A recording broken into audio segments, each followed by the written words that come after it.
Yaitu menyiapkan protokol, mengurus perizinan, menyiapkan site, menyiapkan SDM, menyiapkan pemahaman dan pengetahuan melalui studi, pelatihan, kursus, menyiapkan SOP dan dokumen penelitian lain seperti inform consent, blanko AE, SAE, CRF, form follow up, kartu harian subjek, CV staf yang terlibat, prosedur randomisasi. Kemudian media promosi seperti leaflet, brosur, audiovisual, menyiapkan alat. Selama penelitian, memonitor jalannya penelitian, mereview protokol dan SOP, melakukan inform consent, penanggung jawab manajemen produk, melaksanakan prosedur penelitian sesuai SOP dan protokol, mendokumentasikan seluruh kegiatan, melaporkan SAE ke sponsor dalam waktu 1 kali 24 jam. Kemudian setelah penelitian, memastikan dan menyimpan dokumen secara lengkap, kemudian melakukan closing penelitian. Good, thank you. Terima kasih kelompok 3. Kelompok 1 ada tambahan. Jangan menyebutkan yang sudah disebutkan sebagai sponsor responsibility. Jadi dari yang tadi belum disebutkan itu membagikan tugas-tugasnya masing-masing seperti RA, CRF. Jadi struktur organisasi di site itu bagaimana. Kemudian yang lain udah. Kemudian yang terpenting tuh ini, karena kan kita penelitian trial, berarti kan kita harus screening kelompok yang akan potensial menjadi subjeknya siapa. Kemudian kita merekrut peserta. Kemudian dosing, pengambilan sampel, kalau dalam penelitian ini itu sampel darah dan sampel feses. Kemudian melakukan informed consent, memberikan waktu kepada calon peserta yang potensial untuk mempertimbangkan keputusan apakah dia mau atau tidaknya ikut. Kemudian men-follow up peserta dan mengisi CRF. Untuk sesudah penelitian sepertinya ya kurang lebih itu. Iya. Tepuk tangan cepat sekali ya. Gitu. Saya tidak melihat itu di kelompok 3. Bahwa yang merekrut itu siapa? Yang melakukan screening subjek itu siapa? Yang memberikan dosing siapa? Yang memanage AE SAE siapa? Yang mendapatkan inform consent siapa? Kita belajar, makanya tadi kita belajar banyak inform consent, tapi nggak disebutkan bahwa itu sebetulnya paling penting sebagai tugas peneliti. Oke? Iya. Jadi betul tambahan ya dari sini tadi. Ini additional. Oke? Ya. Ya. Ya, kita lihat di sana sama-sama sekarang. Apa investigator responsibility? Yang pertama ini. Pertama, tanggung jawab peneliti adalah memenuhi dulu kualifikasi. Kemudian membuat agreement, membantu dalam submission etik ke komite etik, penuhi CV Anda dengan training-training untuk riset itu. Harus ada GCP training dan harus link dengan satu institusi. Yang kedua, Anda harus paham mengenai produk yang diteliti. Mengapa kita harus belajar dari investigator brosurnya, ya? Tanggung jawabnya itu belajar gitu. Untuk membaca investigator brosur supaya kita tahu pengetahuan mengenai produk yang diteliti dan juga paham mengenai penyakit yang diteliti. Yang kedua, agreement dengan siapa? Dengan sponsor. Agreementnya berisi bahwa kita akan patuh jika ada monitoring, audit, dan inspeksi. Agreement bahwa kita akan patuh dengan GCP, akan patuh dengan sponsor SOP, dan juga patuh dengan regulasi. Dan kita patuh agreement ini bahwa di mana source dokumennya nanti yang akan dituliskan itu source dokumennya mana, rekam mediknya mana, kalau archivingnya di mana, itu agreement. Etik, kita tugasnya hanya submission. Ya, Mensubmit ke etik komite, ini tugas dari Pediatric Research Office, peneliti utama. Apa yang disubmit? Protokol, investigator brochure, informed consent, informasi lain yang diberikan ke subjek, rekrutmen prosedur, kompensasi apa yang diberikan, CV investigator dan seluruh staf kunci, dan dokumen-dokumen lain yang dibutuhkan oleh ethical committee. Menseleksi staf, tadi sudah betul, kelompok 3 ya, dan juga kelompok 1, memilih staf dan juga mentraining staf itu, dan biar supaya staf itu kompeten. Membuat CV dari staf, tadi juga sudah, saya nggak tahu kelompok 3 rasanya yang mengatakan harus ada delegation task. Jadi bidan itu tugasnya apa? Dokter tugasnya apa? Gitu ya. Kelompok 1 tadi juga menyebutkan ini tas tugas. Ya, bukan tas yang Anda bawa, tapi tugas di sini. Menyiapkan infrastruktur. Nah, kita bicara kemarin mengenai kapasitas dalam rekrutmen. Ada berapa kapasitas rekrutmen di tempat site kita? Ini yang kita siapkan. Kemudian bagaimana kita menjaga confidentiality? Kemudian menyiapkan pelayanan medis kalau terjadi apa-apa pada pasien. Kemudian lab facilities, ini kita tuh tanggung jawabnya di PRO, menyiapkan fasilitas lab khusus untuk pemeriksaan tadi, phases rutin dan sebagainya yang akan kita kumpulkan, dan memanage produk. Jadi kemarin produknya disimpan pada minus 20 misalnya, kulkasnya ada enggak? Site yang harus menyiapkan kulkasnya. Kemudian termasuk power supply-nya, termasuk termometernya, timbangannya, itu merupakan tanggung jawab dari peneliti, infrastruktur. Dan archiving, ya, jika terakhir selesai penelitian itu, dokumennya akan diarsipkan, itu di mana akan diarsipkan, infrastrukturnya ada tidak. Ini kemudian tanggung jawab peneliti selama penelitian. Ini tadi sudah betul sekali disebutkan, screening, rekrutmen, patuh terhadap protokol etik dan proses randomisasi, tadi sudah disebutkan kelompok 3, pelayanan medis untuk pasien-pasien yang terkena efek samping. Kemudian selanjutnya melakukan recording dan reporting, ya tadi sudah. Jadi seperti memasukkan data ke source dokumen, ya, kemudian memasukkan data ke CRF, itu tugas investigator.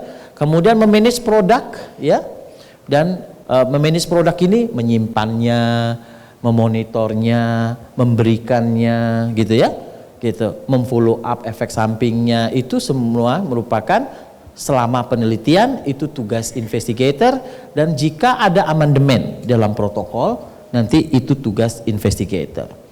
Screening rekrutmen saya kira sudah tadi, informed consent jangan lupa, ini merupakan tugas utama dari investigator. Kemudian compliance, patuh dengan protokol, patuh dengan GCP, patuh dengan deklarasi Helsinki, patuh dengan sponsor SOP, dan patuh dengan aturan-aturan regulasi. Itu tugas dari investigator. Kenapa kita mengajari Anda GCP? Supaya kita patuh dengan GCP. Kemudian ikuti SOP, ini juga. Jadi SOP yang ada harus dipatuhi, itu tugas atau responsibility tanggung jawab dari investigator. Randomisasi dan blinding, jadi patuh dengan proses randomisasi dan blinding. Gak boleh kita kemudian melihat-lihat itu pasiennya dapat apa ya, dapat placebo atau produk vaksin, ya. Tetapi nanti akan ada aturan SOP dari sponsor kapan kita boleh melihatnya, membukanya. Pelayanan medis kepada subjek, tanggung jawab dari qualified staff yang ditunjuk oleh investigator dalam memanage efek samping, kemudian memberikan informasi ke dokter primernya, dan itu juga memastikan alasan nanti ketika pasien akan keluar misalnya dari penelitian. Itu recording reporting, mengisi CRF, kemudian memperbolehkan akses CRF dan semua dokumen ke monitor, auditor, dan inspektor.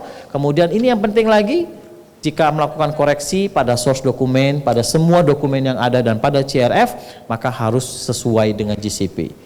Ya, mengkoreksinya harus benar.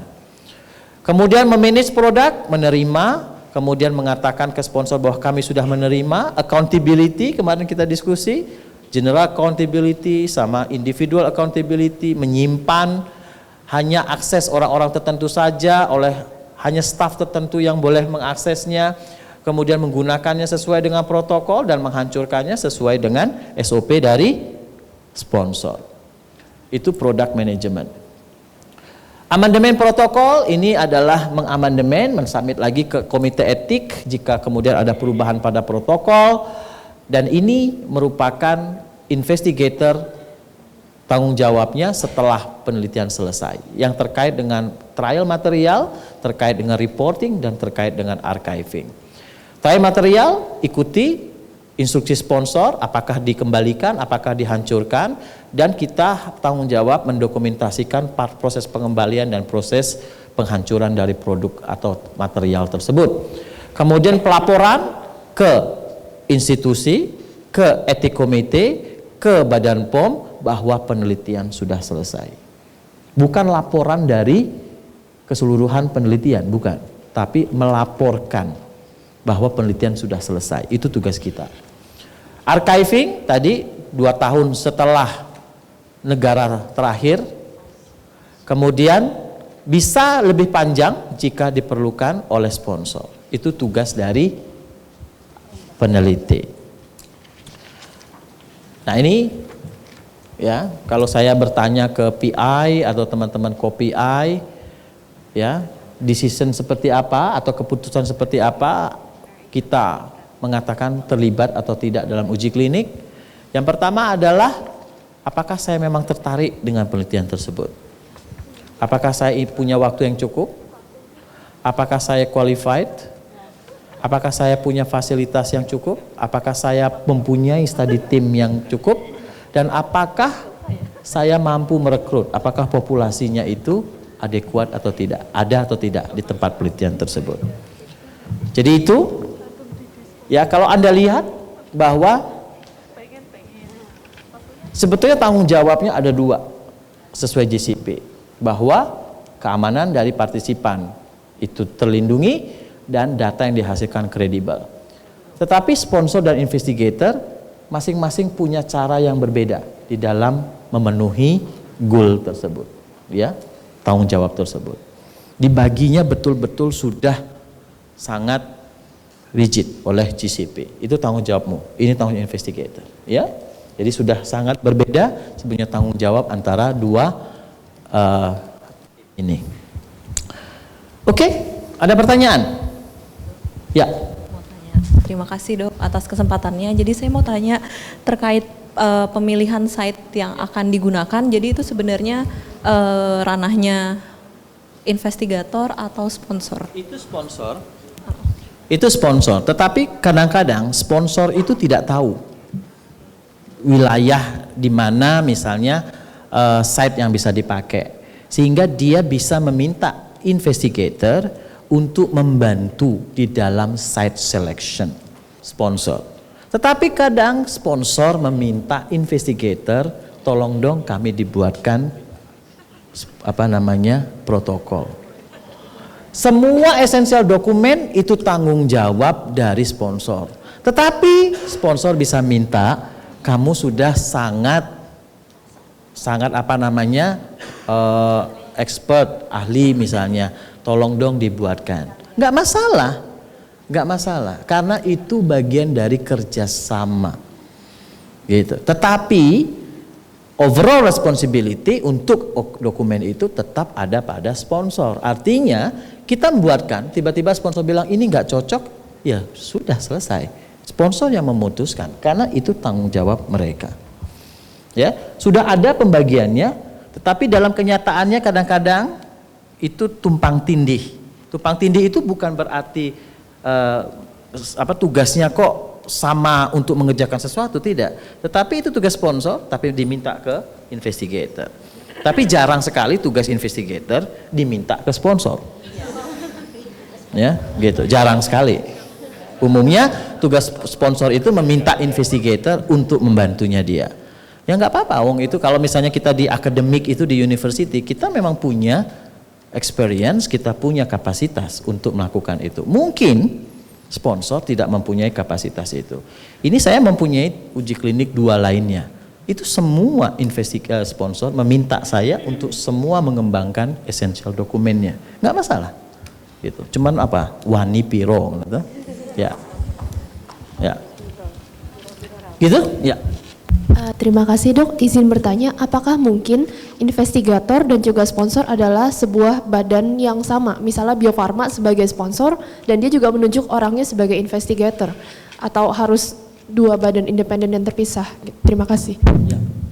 Ada suatu kejadian di India, sponsor, investigator, dan komite etik itu berasal dari satu institusi yang sama. Dan itu mengakibatkan konflik of interest cukup besar dan hasil penelitiannya itu mengakibatkan sangat bias. Sehingga di India itu dihentikan. Semua uji klinik sejak tahun 2014 sampai 2016, 2 tahun dihentikan untuk memperbaiki sistem agar apa? Agar sponsor dan investigator itu tidak berasal dari institusi yang sama. Boleh? Anda bisa tahu itu tidak etis. Oke. Ada lagi? Oke, kalau tidak ada kita selesai ya. Kita selesai, cuman tadi karena juga ini waktu sholat sudah masuk, kita mungkin istirahat dulu. Nanti kita masuk, kita akan post test. Gitu ya. 30 menit silakan ya. Kemudian kembali lagi on time pukul 3:05. Terima kasih. Assalamualaikum warahmatullahi wabarakatuh. Harus patuh terhadap prinsip etik di dalam deklarasi Helsinki. Yang kedua, GCP mengatakan suatu studi harus ada analisis risk dan benefit. Dan penelitian bisa dilakukan jika benefitnya lebih banyak, lebih besar daripada resiko. Itu harus dijaga, harus dilindungi.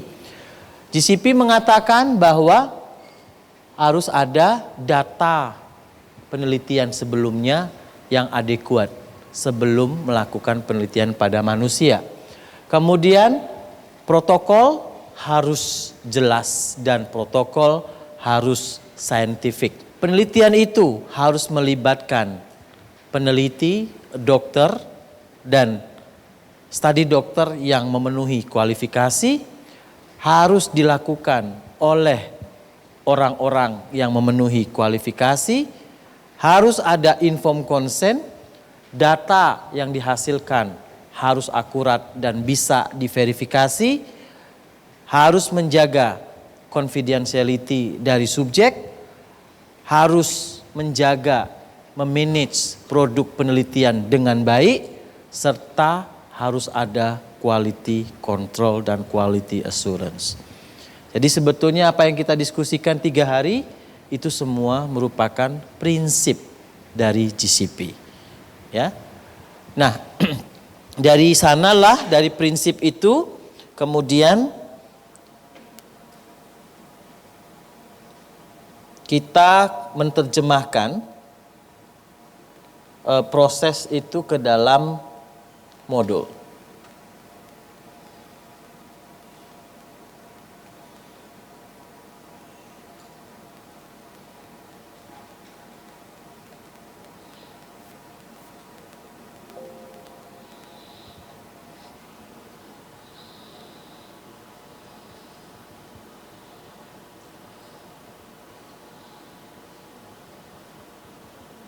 Ya. Ke dalam modul-modul, dan ini adalah modul-modul yang sudah kita pelajari selama 3 hari ini. Ya. Dan mudah-mudahan apa yang ada di sini itu bisa dengan mudah dipahami, ya. Dan tentunya pemahaman GCP akan lebih Anda bisa pahami kalau betul-betul terjun atau betul-betul melakukan penelitian uji klinik. Maka karena apa? Karena semua proses ini itu semua sudah dibuat dalam penelitian sedemikian rupa, terutama untuk yang vaksin ini, ya akan kita lakukan betul-betul sesuai dengan good clinical practice. Oke, sampai demikian ya training course kita. Sekarang kita akan bersama-sama membuat pretest, post-test. Silakan dibagikan, Mbak. Soalnya tidak banyak, hanya 18. Betul sekali, jongkrongan. Dan ada pertanyaan yang mungkin harus Anda jawab lebih dari satu. Oke, mungkin dihidupkan lampunya, Mas, supaya bisa baca dengan baik.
Udah kok.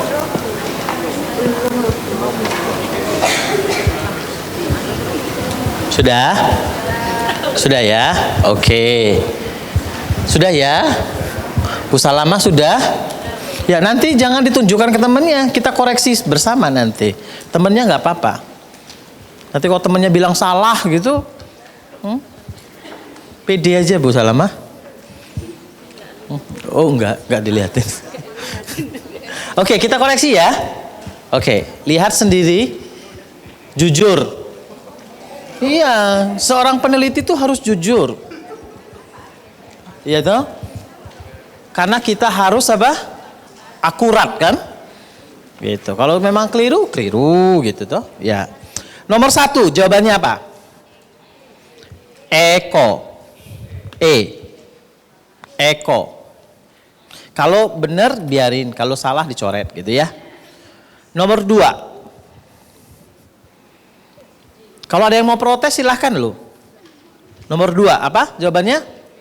Beta. Nomor 3 jawabannya? Eko.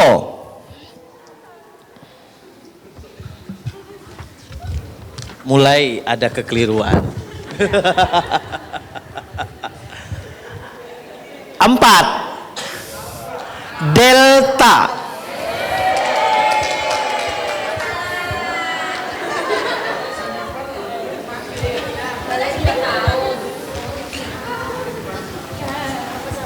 Nomor 5. Eko.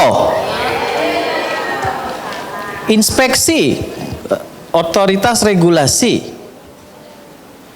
Nomor 6. Charlie. Oh, setiap soal menjerit gitu namanya.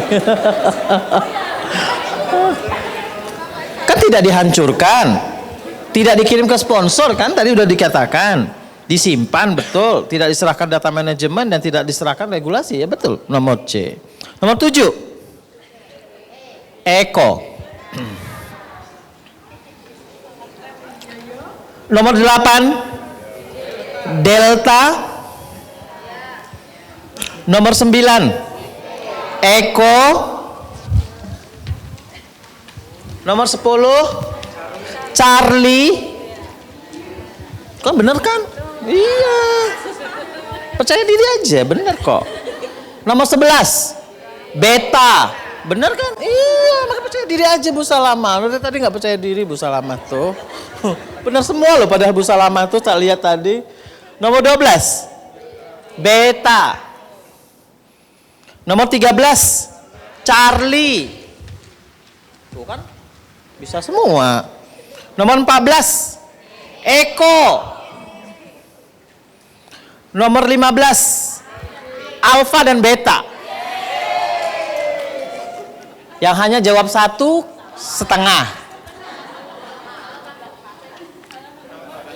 Ya berarti setengah. Nomor 16. Alfa. 17. Delta. 18. Charlie. Ye, Bu Catur benar semua. Sekarang tulis di atas itu berapa yang benar. Ya, di halaman pertama tulis siapa yang berapa benarnya. Oke. Benarnya.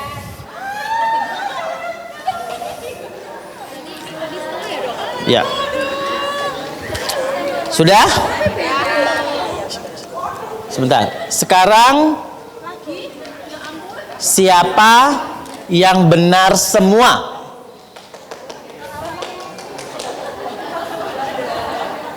Siapa yang salah satu? Yeay, dapat hadiah. Hadiahnya minta 1.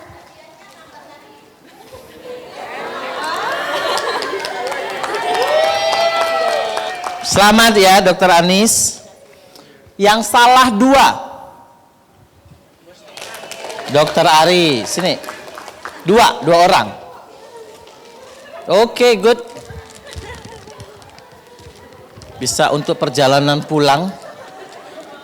Yang salah 3.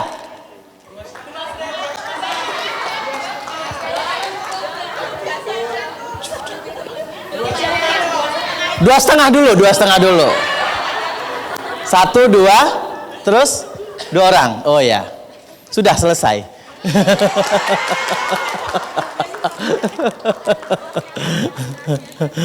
Oke, terima kasih ya Bapak Ibu.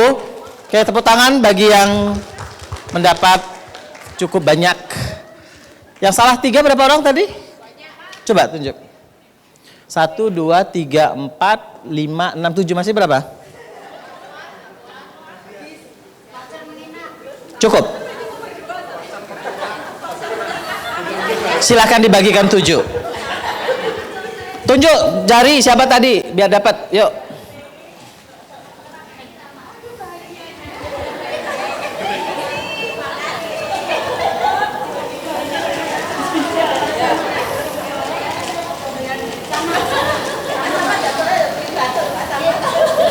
Oke, good.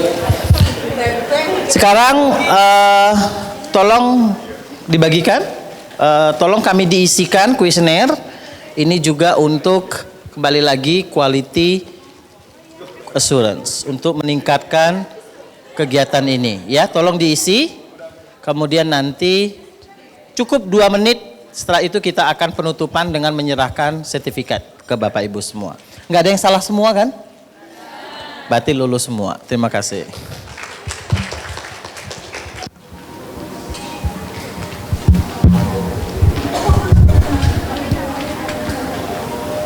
Ini dulu.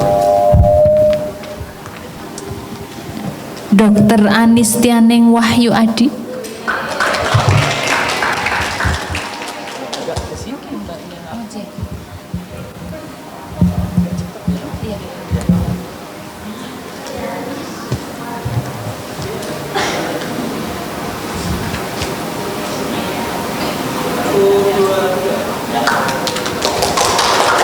Dr. Arianto Saptora Harjo.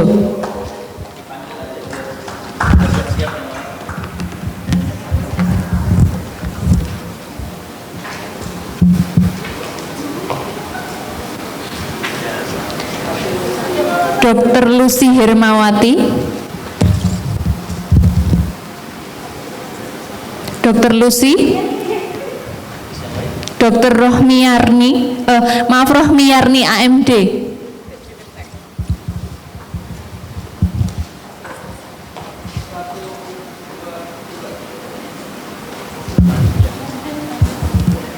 Evi Zulaitri.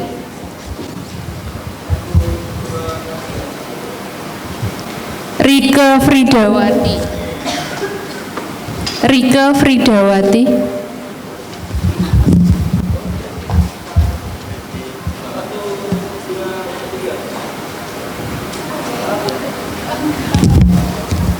Dr. Mediana Tiffany.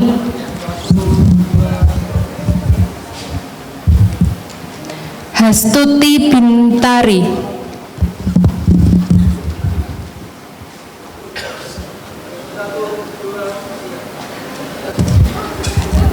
Reni Sulistiawati.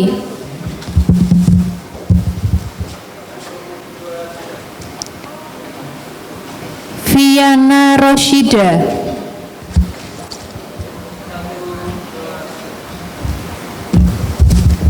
Dr. Jessica.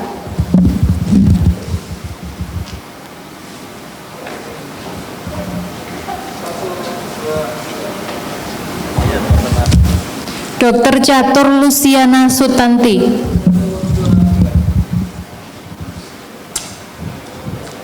Umi Tasriatun.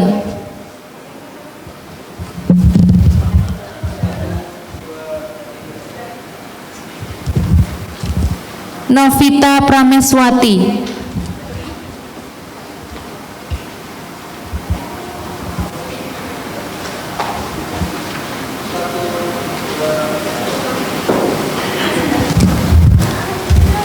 Dr. Retnawati.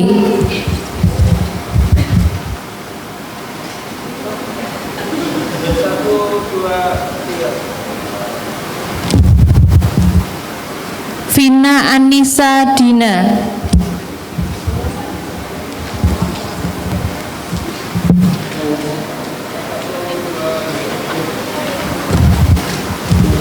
Dr. Muhammad Riza.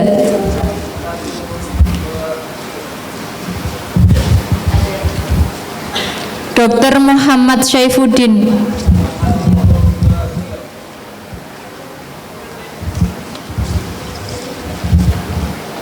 Adista Bondan Pratiwi.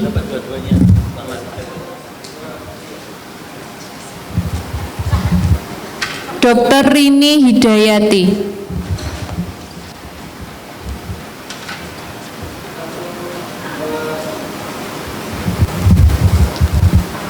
Dr. Yulis Miharti.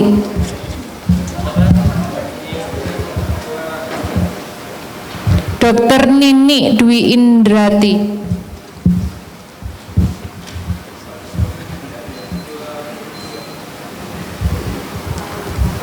Arfiani Nur Fatih.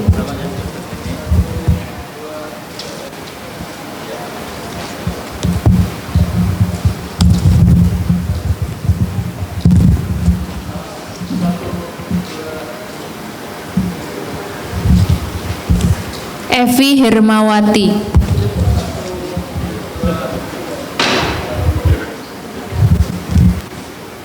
M. Yuli Ernawati.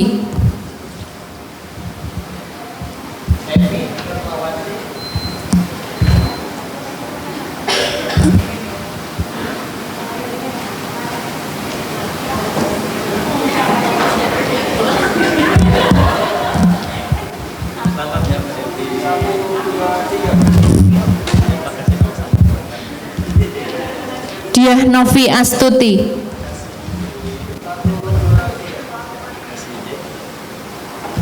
Dr. Samad.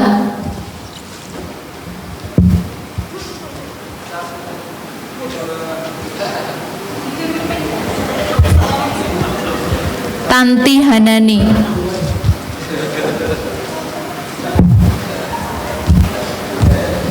Sugeng Sri Lestari.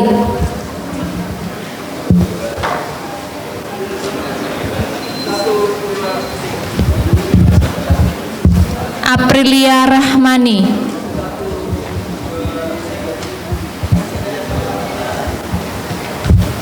Lia Juliana Astuti.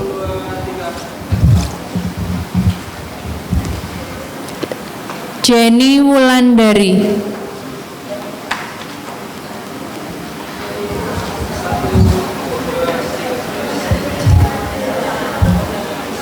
Dwi Clara Indrastuti.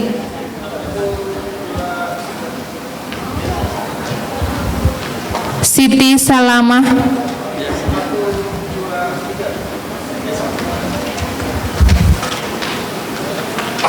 Hajah Ngatirah.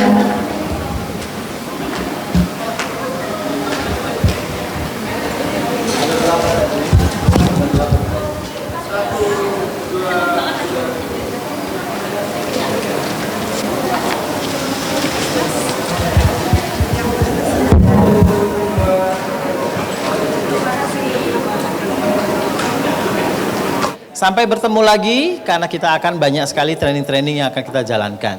Sampai ketemu, hati-hati di jalan. Assalamualaikum warahmatullahi wabarakatuh.